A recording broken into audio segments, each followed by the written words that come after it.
ఎక్కడున్నాం మనం అంటే చౌరస్తాలోకి వచ్చి పడ్డాం. ఈ చౌరస్తాలో ఉన్న మనం నడి రోడ్డు మీదకి రావటమా లేదా ఇంట్లో ఉండటమా అని తేల్చుకోకపోతే భవిష్యత్ అనేది ప్రశ్నార్థకంగా ఉంటుంది. మిత్రులారా, మీరందరూ చాలా జీవిత అనుభవం ఉన్నవాళ్ళు, చాలా విషయాలు చూశారు, దైవవాక్యాన్ని వినిపిస్తూ ఉంటారు. అలా దైవవాక్యాన్ని వినిపించే మీరు మనిషిలో మంచితనాన్ని మేల్కొల్పడానికి ప్రయత్నం చేస్తారు, మానవత్వాన్ని మేల్కొల్పడానికి ప్రయత్నం చేస్తారు. నాకు తెలిసి ఎన్నడూ కూడా బైబిల్లో ఒక్క మాట కూడా ఎదుటి వాళ్లకు హాని చేయండి, హాని తలపెట్టండి అని ఉండదు. ఎప్పుడో ఇంటర్మీడియట్లో ఉన్నప్పుడు బైబిల్ చదువుకున్నాను నేను, మళ్ళీ తర్వాత చదవలేదనుకోండి. సో అంటే అంతటి లక్షణం కలిగిన మనుషులు ఈ దేశంలో ఉంటే నేను ఇప్పుడే సార్ని అడుగుతున్నా. ఏఐని అడిగితే ఏం చెప్తుంది అంటే భారతదేశంలో క్రైస్తవులు ఎంతమంది ఉన్నారు అని గూగుల్ సెర్చో ఇంకేదో సెర్చ్ చేస్తే దాని లెక్క దానికి ఉంది. దాని లెక్క ఏంటంటే ప్రభుత్వంలో ఏది నమోదు చేస్తే అదే లెక్క. ఎంత లెక్క చెప్తుందంటే చాలా తక్కువ లెక్క ఉంది. కానీ ఆయన అంటున్నారు 40,000 మంది తెలంగాణ, ఒక్క తెలంగాణ రాష్ట్రంలో 40,000 మంది పాస్టర్స్ ఉన్నారని చెప్తున్నారు ఆయన. అంటే 40,000 మంది పాస్టర్ అంటే ఒక్క పాస్టర్ ఈజ్ ఈక్వల్ టు 2 చర్చీలు వేసుకున్న తక్కువలో తక్కువ. ఒక చర్చీలో 100 మంది వేసుకున్నా ఇక మీరు ఎంతమంది ఉంటారు ఆలోచించండి. కనుక జనగణనలో ఈ కాలం ఉందో లేదో నాకు తెలియదు ఇప్పుడు. అంటే మతాన్ని గుర్తించే లేదా ఓకే రైట్. సో దైవ నమ్మకం అనేది అది ప్రాకృతిక విశ్వాసం.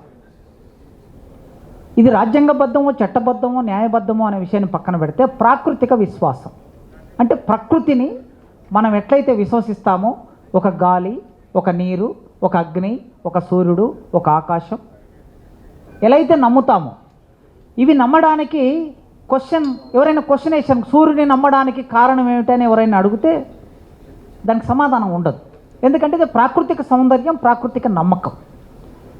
నతానియల్ గారు ఫిజిక్స్ టీచర్, దాని కార్యకారణ సంబంధం కూడా చెప్తాడు. సూర్యుని ఎందుకు, ఏమిటి, అది గ్రహమా లేకపోతే దేవుడా, రకరకాల విషయాలు ఉంటాయి దాని చుట్టూ.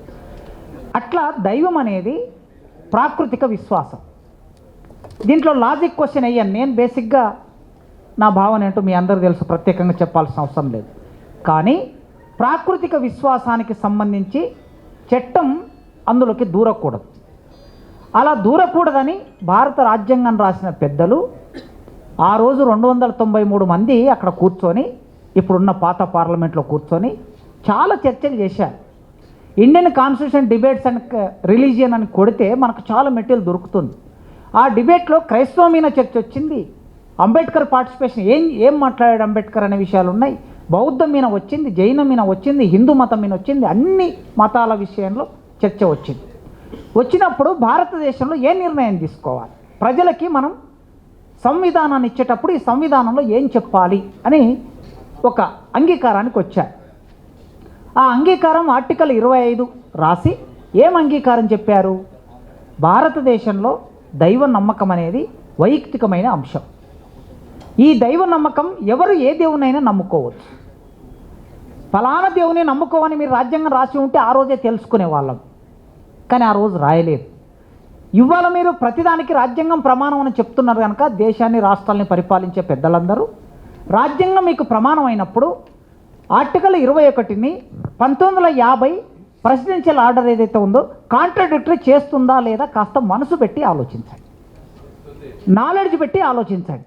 మీరు చాలా పెద్ద, ఎందుకంటే చట్టసభల్లో కూర్చొని చర్చలు చేసేవాళ్ళు, చట్టాలు చేసేవాళ్ళు.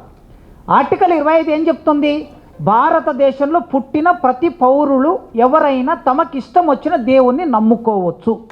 ఇది ఆర్టికల్ 25 చెప్తుంది. నీవు తీసుకొచ్చిన ప్రెసిడెన్షియల్ ఆర్డర్ ఏం చెప్తుంది, దాన్ని ఖండిస్తుంది. ఏం ఖండిస్తుంది, నీవు క్రైస్తవాన్ని నమ్ముకున్నావు కనుక నీకు నేను ఎస్సీ హోదాను ఇవ్వను అని అంటుంది. అన్నప్పుడు ప్రాథమిక హక్కు ముఖ్యమా, ప్రెసిడెన్షియల్ ఆర్డర్ ముఖ్యమా అంటే నా విచక్షణలో ప్రాథమిక హక్కే ముఖ్యము. అది ప్రాథమిక హక్కులో భాగమైంది ఆర్టికల్ 25. ఆ ప్రాథమిక హక్కు దాంట్లో రాజ్యాంగ పెద్దలు రాశారు. ఏం రాశారంటే, కోర్టులకి, చట్టసభలకి, రాజ్యాంగానికి మధ్యన ఒక వివాదం ఏర్పడితే ఏది ఫైనల్ అన్నప్పుడు నెహ్రూ చెప్పిన మాట, అంబేద్కర్ చెప్పిన మాట, సర్దార్ పటేల్ చెప్పిన మాట, ఆనాడు రాజ్యాంగ పరిషత్తులు ఉన్న అందరూ చెప్పిన మాట ఏమిటంటే, ఇలాంటి వివాదం ఏర్పడినప్పుడు భారతదేశ రాజ్యాంగానికి ఆత్మ ప్రాథమిక హక్కులు కనుక ప్రాథమిక హక్కులే ఫైనలు. అందుకే ప్రాథమిక హక్కుల జోలికి ఎవరు పడితే వాళ్ళు పోరు. ఎప్పుడు కూడా చట్టము సుప్రీంకోర్టు అయినా ఒక తీర్పు ఇస్తే ఆ తీర్పులో ఎట్టి పరిస్థితుల్లో ప్రాథమిక హక్కుల జోలికి వెళ్ళదు.